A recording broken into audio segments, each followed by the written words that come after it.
नमस्कार, मैं हूं दुर्गेश शर्मा और आप देख रहे हैं स्वदेश 24x7 न्यूज चैनल। चलिए शुरुआत करते हैं आज के बुलेटिन की और नजर डालेंगे कुछ खास खबरों पर। चलिए रुक कर लेते हैं दुर्ग की खबर की ओर, जहां जिले में गोधाम योजना का शुभारंभ किया गया, लेकिन कार्यक्रम के दौरान कांग्रेसियों ने विरोध भी जताया। वहीं योजनाओं के पहले ही दिन कुछ अनियमितताओं के आरोप भी सामने आए हैं। आपको बता दें कि मुख्यमंत्री विष्णुदेव साय ने वर्चुअल माध्यम से पूरे प्रदेश में गोधाम योजना की शुरुआत की। वहीं प्रदेश में करीब 1460 गोदाम स्थापित करने की तैयारियां भी की गई, जिनका संचालन गांव के समूहों को सौंपा गया। दुर्ग के ग्राम उमरपोटी में आयोजित लोकार्पण कार्यक्रम में कलेक्टर अभिजीत सिंह, ग्रामीण विधायक ललित चंद्राकर, जिला पंचायत अध्यक्ष सरस्वती बंजारे सहित अन्य जनप्रतिनिधि मौजूद रहे। वहीं कार्यक्रम के दौरान कांग्रेसियों ने विरोध जताते हुए आरोप लगाया है कि उन्हें कार्यक्रम में आमंत्रित नहीं किया गया और उनके नाम का उल्लेख भी नहीं किया गया। इसके साथ ही योजनाओं में अनियमितता का मामला भी सामने आया, जहां समिति के सदस्यों के बजाय मनरेगा मजदूरों से कार्य कराए जाने का आरोप लगा। इस पर कलेक्टर अभिजीत सिंह ने मामले में जांच और संज्ञान लेने की बात भी कही। आपको बता दें कि गोधाम योजना के शुभारंभ के साथ ही उठे सवालों ने प्रशासन की कार्यप्रणाली पर भी प्रश्न खड़े कर दिए हैं। इस खास खबर के लिए दुर्ग से संवाददाता दीपमाला सिन्हा की रिपोर्ट।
बात है कि हमारी छत्तीसगढ़ सरकार माननीय मुख्यमंत्री श्री विष्णुदेव साय जी के नेतृत्व में महत्वपूर्ण योजना जो है गोधाम योजना का लाभ और योजना का शुभारंभ आज होने वाला है। और लगातार निरंतर हमारे क्षेत्र में, हमारे जिले में देखा जा रहा था कि गौवंश लगातार विनाश के कगार में हो रहा था। जितने आवारा निराश्रित पशु थे वो लगातार किसी की एक्सीडेंट हो जाता था या मृत्यु हो जाता था। तो एक जो गोधाम योजना है उसके द्वारा हमारे गोधाम पशु को आसरा मिल रहा है। और मैं हमारी जिला पंचायत की सहयोगी हमारी बहुत ऊर्जावान सभापति श्रद्धा साहू जी का बहुत बहुत धन्यवाद करती हूँ, जो निरंतर लगातार अपने क्षेत्र में एकता समूह को लेकर के बहुत ही स्वच्छता को लेकर अच्छा लोगों को जागरूक कर रही है। उनका जो समूह है ये गोधाम योजना चला रही है। तो अपनी सभापति महोदय को धन्यवाद देते हुए क्षेत्रवासियों को, पूरे जिले वासियों को धन्यवाद देती हूँ। और संकल्प भी थे गौधाम योजना के, और गौधाम योजना को पूरे प्रदेश की जनता की चिंता था कि गौवंश का क्या होगा, कैसे होगा। और आज उसको धरातल में लाने के लिए उस योजना को आज हमारे प्रदेश के मुखिया, हम सबके श्रद्धेय, उस योजना को जमीन में लाने का आज शुरुआत हुआ। आज पूरे प्रदेश में 29 जगह ऐसे जहाँ पे हाईवे है, वहाँ पे आज से शुरुआत हो गई है।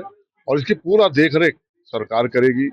आ, इसमें महिला स्व सहायता समूह को प्राथमिकता के आधार पे ये गौधाम योजना चलाने की उनको आ, उसमें उनको प्राथमिकता दिया गया है और उनके चारे से लेके उनके उपचार से लेके सभी व्यवस्था को, और कहीं न कहीं इससे प्रदेश में प्रदेश को लाभ होगा, लाखों लोगों को रोजगार मिलेगा। और हमारे जो देश के प्रधानमंत्री जो ऑर्गेनिक खेती के और लोगों को बढ़ावा देने की जो मुहिम चला रहे हैं, उसमें भी एक बड़ा योगदान होगा और हम सब लोग को एक अच्छा खाने को मिलेगा, क्योंकि जब ऑर्गेनिक खाद से जब उत्पादन होगा तो हमको उसका जो गुणवत्ता है वो लाभकारी होगा। और वैसे भी गौ माता की जो उसमें जो गोबर है, उसके गौमूत्र है, उसमें कई प्रकार के लाभकारी होते हैं और उसमें कई प्रकार के बाई प्रोडक्ट बनेंगे। गौमूत्र से बहुत सारे ऐसे औषधि बनते हैं। गोबर से बहुत सारे काम, जैसे गोबर से गोबर कीट बोलते हैं, कंडे बनते हैं, उसके बहुत सारा खाद बनते हैं। तो कुल मिला के लाखों लोगों को रोजगार मिलेगा और अ, जो हमारे किसान भाइयों को कहीं न कहीं खेती करने में भी बहुत ये तकलीफ आती है, वो भी उससे भी दूर होगा, निजात मिलेगा। और कुल मिला के विकसित भारत बनाने के लिए एक बड़ा इसमें सहयोग होगा और छत्तीसगढ़ को विकसित छत्तीसगढ़ बनाने में ये योजना बहुत बड़ा उनका योगदान होगा। गौधाम योजना का आज माननीय मुख्यमंत्री जी के द्वारा बिलासपुर से शुभारंभ किया गया है। हमारे जिले में भी इसके तहत 4 गोदामों का आज शुभारंभ किया जा रहा है। ग्राम बासिन, चंदपुरी, नारधा और यहाँ पर उमरकोटी में 4 जगह गोदामों का संचालन आज से प्रारंभ हो जाएगा। गौ सेवा आयोग के द्वारा इसमें जो जिन समूह का चयन किया गया है उनको संचालन के लिए राशि अनुदान उपलब्ध कराया जाएगा। तो इससे हमारे गोवंश पशुधन जो है उनकी रख रखाव, उनकी देखभाल अच्छे तरीके से हो सकेगी।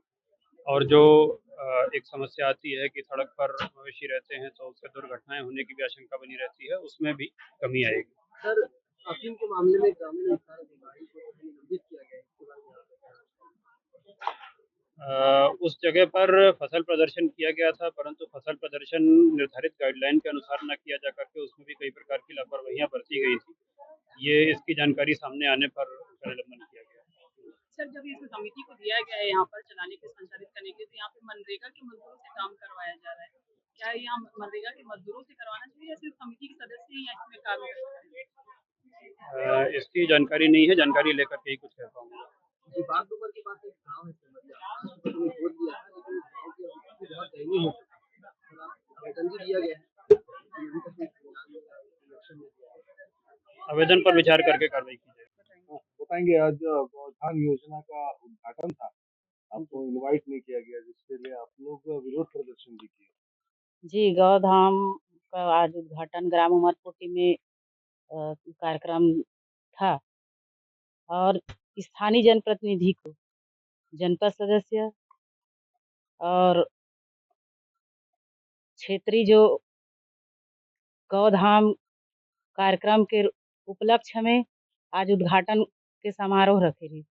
ओमा न जनप्रतिनिधि ला निमंत्रण पहुँचे है और जनप्रतिनिधि के साथ साथ जो गौधाम कार्य स्थल पे चालू करे वो ग्रामीण स्तर पे होते। काबर जब तक ग्रामीण स्तर में एक सहयोग प्रदान नहीं कर पाबो, एक प्रस्ताव ग्राम पंचायत के स्वरूप दे जाते, तब जाके ये गौधाम योजना चालू होही।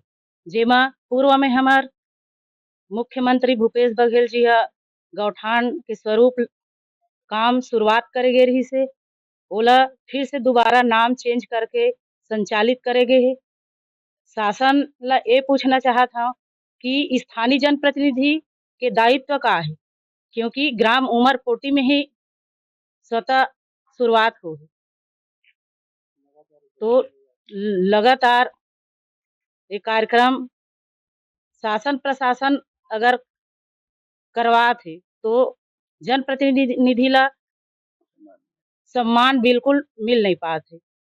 तो यही शासन ला पूछना चाहता हूँ का ग्राम उमरकोटी में सिर्फ जिला पंचायत और सिर्फ सरपंच भर है का, जनपद सदस्य नहीं का यहाँ उमरकोटी में? तो स्थानीय के नाते हम सब सहयोग गांव के विकास पर जनप्रतिनिधि चुन के आहन। क्यों नहीं सिर्फ सरपंच ग्राम पंचायत या जिला या विधायक नहीं, हम सब जनप्रतिनिधि जनता के बीच से चुन करके आए हैं, तो सबको सम्मान मिलना चाहिए। ठीक है, अपना परिचय बता देंगे। मेरा नाम श्रीमती झमित गायकवाड़, दुर्ग जनपद की उपाध्यक्ष और पूर्व में दुर्ग जनपद की उपाध्यक्ष थी और अभी वर्तमान में दुर्ग जनपद सदस्य हूँ। गौ शासन के द्वारा गौधाम योजना का शुरुआत किया गया है, जिसमें दुर्ग ब्लॉक के 3 ब्लॉकों में किया गया है और दुर्ग जिले के 3 ब्लॉकों में किया गया है, जिसके तहत ग्राम उमरपोटी में आज उद्घाटन का कार्यक्रम होना है और जिसकी सूचना हमें सोशल मीडिया के माध्यम से कल प्राप्त हुआ। कल प्राप्त होने के बाद में जब हमने उसका आमंत्रण कार्ड देखा तो हमें पता चला कि वहाँ के जो जिस स्थान पे हो रहा है ग्राम ग्राम पंचायत उमरपोटी में, वहाँ के स्थानीय जनपद सदस्य का नाम वहाँ पे उस कार्ड में लिखा नहीं गया है। दूसरा, उनको किसी तरह से आमंत्रित नहीं किया गया है और ये पता पता चलने के बाद हमने सभी जनपद सदस्यों से और अन्य हमारे यहाँ के कार्यकर्ताओं से चर्चा की। उसके बाद जनपद सदस्य से भी मिले तो उनके द्वारा भी ये पता बताया गया कि उन्हें किसी प्रकार का आमंत्रित नहीं किया गया है और ये शासन की महत्वाकांक्षी योजना है, गौधाम योजना, जो कि हमारे पूर्व सरकार भूपेश बघेल जी के द्वारा गौठान योजना के अंतर्गत चालू किया गया था इस उमरपोटी में, जहाँ पर आज ये क्रियान्वित हो रहा है। पहली बात तो यही बोलना चाहूंगा मैं कि इसका उद्घाटन पूर्व में भूपेश बघेल द्वारा किया जा चुका था, माननीय हमारे मुख्यमंत्री जी के द्वारा, पूर्व मुख्यमंत्री के द्वारा, और उसी योजना को आज यहाँ जमीनी स्तर में फिर से लाया जा रहा है नाम बदलकर।